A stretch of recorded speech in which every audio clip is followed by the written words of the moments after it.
cada demanda tem um fato, cada demanda tem uma história, cada demanda tem os pontos controversos. Sobre cada um dos pontos controversos, você, como operador do direito, tem que ter a ideia de qual prova vai ser produzida ou quais provas serão produzidas. Por quê? Porque quanto mais provas você produz sobre um fato, mais provável esse fato seja considerado verdadeiro. E é isso que você precisa ter na sua mente. O juiz vai formar o seu convencimento baseado nas provas. Quanto mais provas confirmam um fato, mais provável aquele fato seja verdadeiro. Quanto mais provas refutam esse fato, mais provável esse fato será considerado inverídico. Então você tem que ter essa ideia. Agora, qual prova eu produzo? Que meio de prova eu produzo para esse fato específico? O fato pode ser N, vai depender do caso concreto, do tipo da demanda que você está litigando. Mas sobre cada um desses fatos tem uma prova ideal, tem uma prova que é considerada necessária. Professor, como que eu identifico no meu caso, diante deste fato, qual é a prova ideal? Qual é a prova necessária? Bom, você tem que fazer aqui duas perguntas para responder essa questão, que é a seguinte: esse fato que eu vou provar é um fato controverso? Primeira questão é essa. Ok, é um fato controverso. Além de ser um fato controverso, esse meio de prova que vai demonstrar esse fato controverso, esse meio de prova, uma testemunha, um documento, uma perícia, uma ata, uma prova documental eletrônica, uma prova atípica, esse meio de prova, ele tem aptidão, ele é adequado para demonstrar isso? Se você responder sim, essa prova é ideal. A prova ideal é aquela que recai sobre o fato controverso e tem aptidão para demonstrar o fato. Tem adequação. Ela é possível demonstrar esse fato. Essa prova é a ideal. Essa você tem que produzir no processo. Essa você tem o direito fundamental de produzir a prova. Artigo 369, como vimos lá no curso Como Produzir a Prova Ideal. Seu direito fundamental como parte, advogado do autor ou advogado do réu, de produzir a prova no processo.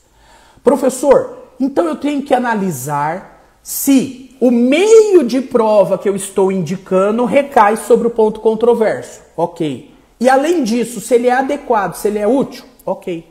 Se você tem ok para as duas perguntas, a sua prova é ideal e o juiz não pode negar a produção da prova. Se ele nega, se ele não admite a prova, ele está ferindo o artigo 369. É ter condutas probatórias ativas, como está dizendo a minha aluna aqui, ó, Rose Manfi, que está comigo lá dentro do treinamento Método IPR. Você tem que ter condutas probatórias ativas. A regra no processo é a produção da prova. Quando que a prova pode ser indeferida? Quando ela não é ideal, quando ela não é necessária, quando ela não recai sobre o ponto controverso. Quando ela não recai sobre o ponto controverso, ela é uma prova desnecessária. Por quê? Porque ela é irrelevante.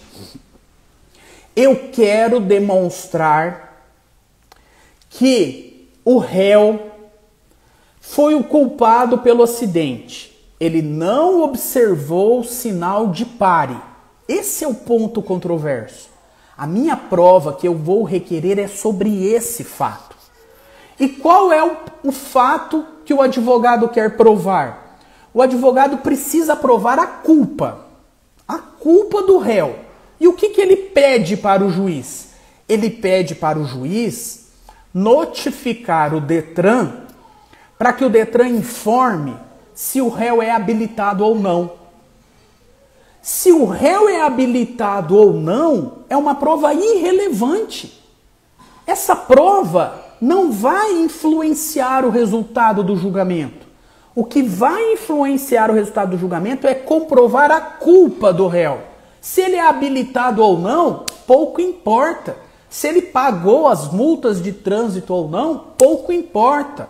Não é essa prova é irrelevante. O fato controverso aqui é a culpa do acidente. Portanto, se você, ao invés de pedir uma prova para demonstrar a culpa, você pede para que seja expedido um ofício para o Detran informar se ele é habilitado ou não, porque você está alegando que ele não tem habilitação, isso é irrelevante. Então essa prova não é ideal para o seu processo. Ou, imagine a seguinte situação, você quer demonstrar, por exemplo, que o réu, que é um médico, ele agiu com culpa durante o ato médico que causou dano ao seu paciente. Você, como advogado, precisa provar a culpa do médico. E o que você pede? A oitiva de uma testemunha. A oitiva de testemunha para comprovar a culpa do médico? Sim. Então essa prova pode ser considerada uma prova relevante. Mas não basta ser relevante. Não basta recair sobre o ponto controverso.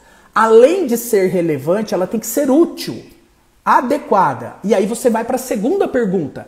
Essa testemunha que eu estou arrolando, ela tem conhecimento, ela sabe, ela tem como comprovar, declarar a culpa do médico? Bom, vamos ver quem é essa testemunha. Quem é essa testemunha que você quer arrolar? A testemunha que eu quero arrolar é o vizinho do meu cliente, o paciente, que presenciou lá todo o sofrimento que ele teve. Essa testemunha não serve. A testemunha é dona de casa. Ela não é uma prova útil para demonstrar a culpa do médico. Para demonstrar a culpa do médico, eu preciso de uma perícia. Eu preciso de uma prova técnica simplificada. Ou eu preciso da oitiva de um médico que tem o conhecimento do fato e vai poder confirmar se a conduta do médico foi culposa ou não culposa. Uma testemunha que é dona de casa, que não tem conhecimento nenhum sobre as regras da medicina, é uma prova inútil. Essa prova você não pode, não deve produzir. Esse raciocínio é que você, como advogado, tem que fazer. O meu meio de prova que eu estou indicando, ele é necessário por ser relevante? Ele recai sobre o ponto controvertido? E ele é útil? Ele é adequado? Se tiver sim para as duas perguntas, a prova é ideal. Se não tiver, não requeira essa prova. O juiz pode te dar uma tinta aí, porque não é uma prova necessária, não é uma prova ideal. Primeira orientação então aqui quanto ao erro. Não identificar a prova necessária, a prova ideal. A primeira orientação é identificar. Em todos os pontos controversos, você deve identificar quais são as provas necessárias, as provas ideais. E quanto mais provas você requerer, melhor. Melhor. Aqui no processo tem uma regra. Quanto mais, melhor. Se você pode produzir mais de um meio de prova sobre o mesmo fato, produza. Ah, professor, eu já produzi a prova documental. Eu já trouxe uma ata notarial para o processo, para provar a posse. Eu preciso ainda ouvir testemunhas? Você tem testemunhas que sabem sobre o fato? Então produza. Você vai ter duas provas. Você vai ter a ata notarial e a oitiva da testemunha. Você pode produzir a terceira, o depoimento pessoal. É muito melhor 3 provas sobre um fato do que apenas uma prova sobre o mesmo fato. Quanto mais provas, melhor. Professor, todas as provas que eu tinha que produzir, já produzi, não tem mais nenhuma. Aí, ok, está encerrada a instrução. Você não tem mais meios de provas para produzir. Aí, ok.